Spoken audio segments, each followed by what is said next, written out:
Welcome to Trail Dust TV. So this spring in May 2022 we decided to take an adventure down on the big ridge down in southeastern Utah, and we decided to start out down in the Hyde area because there was a couple other trail rides we wanted to take while we were in that area. So we set up camp down near Hyde, and anyhow, I've been out on the big ridge before, but it's been quite a few years ago. The access I had then was by Jeep through Canyonlands, Maze District, and out across Land's End. If you haven't been out to Land's End, that's a pretty cool place. The view is just spectacular. But from there on out to the big ridge, the trail gets pretty bumpy. By the time you get out to the airstrip, you've about had it. So I wasn't too enthused about making another trip out there that way. We thought, heck, if we can access it by ATVs, OHVs. We found out the Simplot Dugway had been reopened. Now that Dugway was put in by the Simplot company back, I'm not sure if it was the late 50s, early 60s. They were doing some activity up on the big ridge, and they put in an airstrip and the Dugway. However, some years later, the Dugway closed due to some rock slides and deteriorated into pretty much impassable only to some really adventurous motorcycle riders. So we took off on the Orange Cliff Trail, which heads north from Hyde, and our route was going to be over 100 miles out and back. So we were set up with food and some extra gas, which is another topic we'll get to in a little bit. It's a beautiful trail. It starts out as a pretty well traveled road.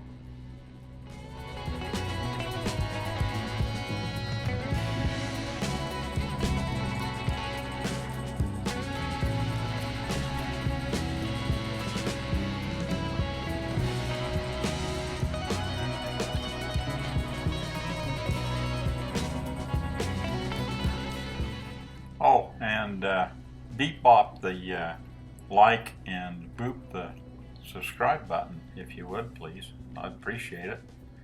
If you like my videos, I'll be making a few more like this as opportunity arises. And so anyhow, this is out in the area of the Waterhole Flat and a bunch of other things on the west side of the Colorado River. The uranium miners were pretty active in this area back in the 50s and 60s and 70s.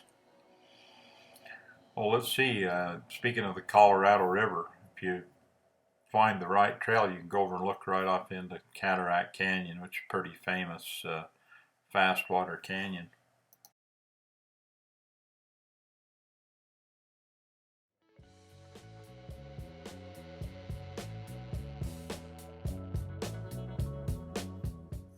Okay, so we eventually come to the junction where if you proceed north or east, you'll be in the Canyonlands National Park area.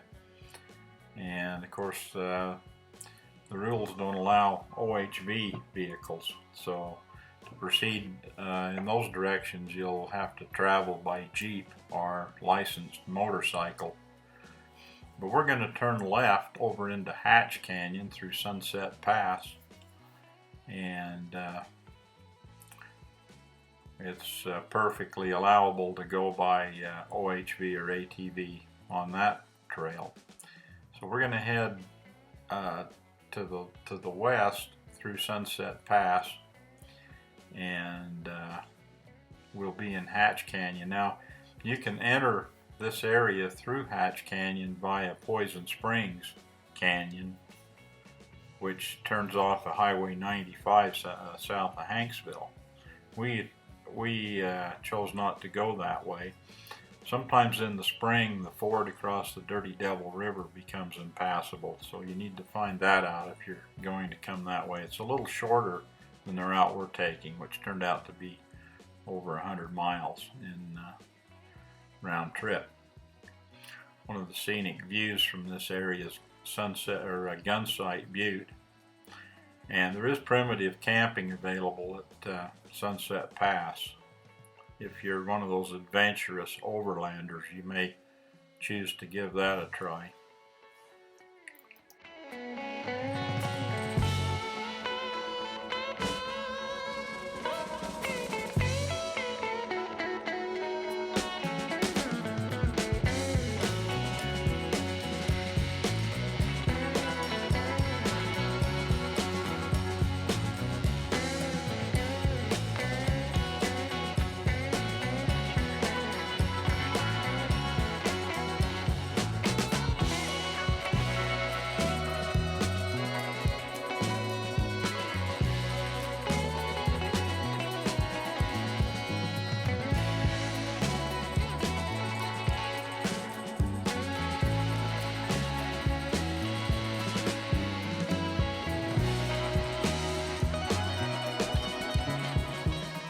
So as we start up the Simplot Dugway with our little trail-sized side-by-sides, it started out pretty easy trail, but as we proceeded, the erosion's already started to take its toll on the trail conditions, and we've noticed there have been wide track OHVs on the trail.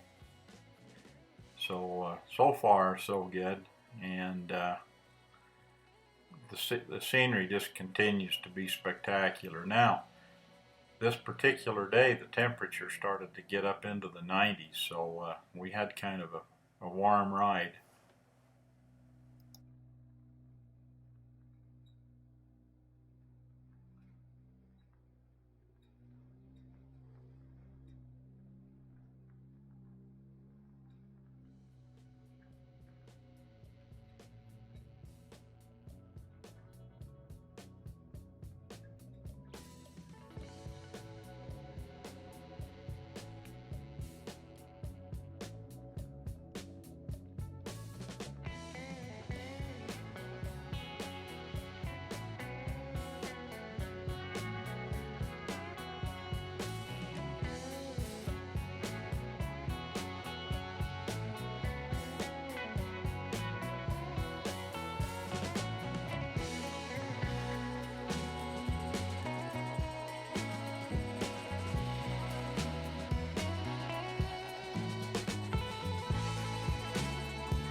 So as the trail progressed higher up the Dugway, the more intense the obstacles became, but no problem for our little side-by-sides. They putted along pretty easy, and pretty amazing to me that they created this Dugway in the first place. I don't know what type of vehicles they were traveling it on originally, but if they brought any kind of a truck across here, it was pretty sketchy at best, I'd say.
So we made it to the top, and it was already past the noon hour, so we're looking for a place to have lunch.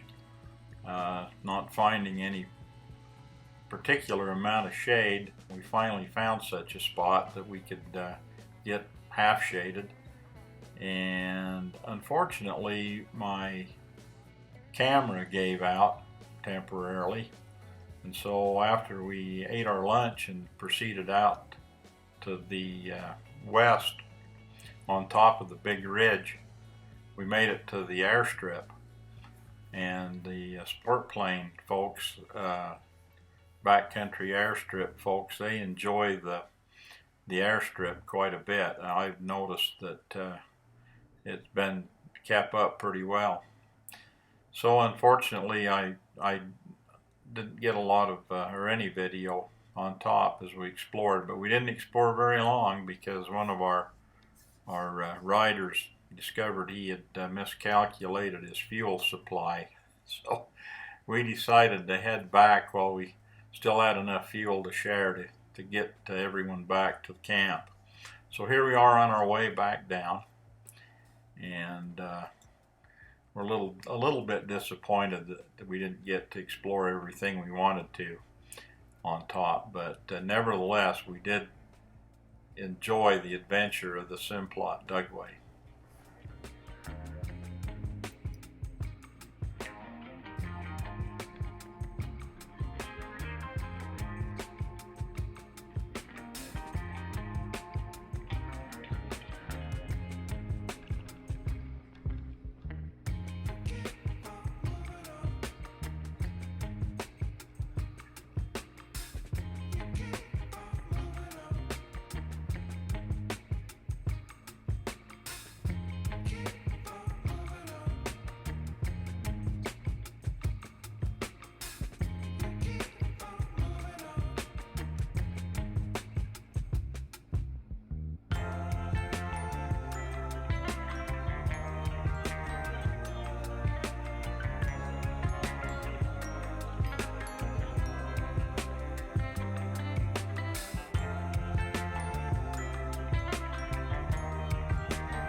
Yeah, so what type of vehicles can explore this trail? Well, I don't know that I'd recommend a Jeep, but any OHV could certainly make it until it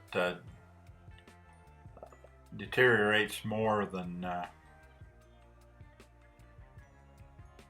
on this day. It is obviously eroding some more. I think it's been maybe 2 years since Garfield County repaired and moved the rock slides out and opened it back up. I'm quite pleased that the federal folks allowed them to do that. I know that some of the environmental groups were opposed to it, and I think the whole thing was initiated by some off-road folks that decided that the trail should be passable since it's still showing as a proper trail. So anyway, I'm glad we're able to take it and enjoy it. So we had a lot of fun on this little adventure.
Some of the points of interest on the Big Ridge and in the Big Ridge area,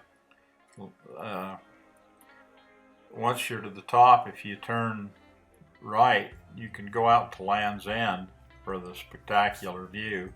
And if you follow that along, you'll eventually connect to the Flint Trail. It actually is a jeep trail that drops off into the Maze District. At the top, and turn left will take you in a mile or so over to the airstrip. And a little farther is Two Pipe Spring, and eventually clear out to the end overlooking the Dirty Devil River. It's called Buckacre Point. Of course, there's rim views all along that way, so there's lots to explore, probably lots of mines and other things. So put that on your list of things to do.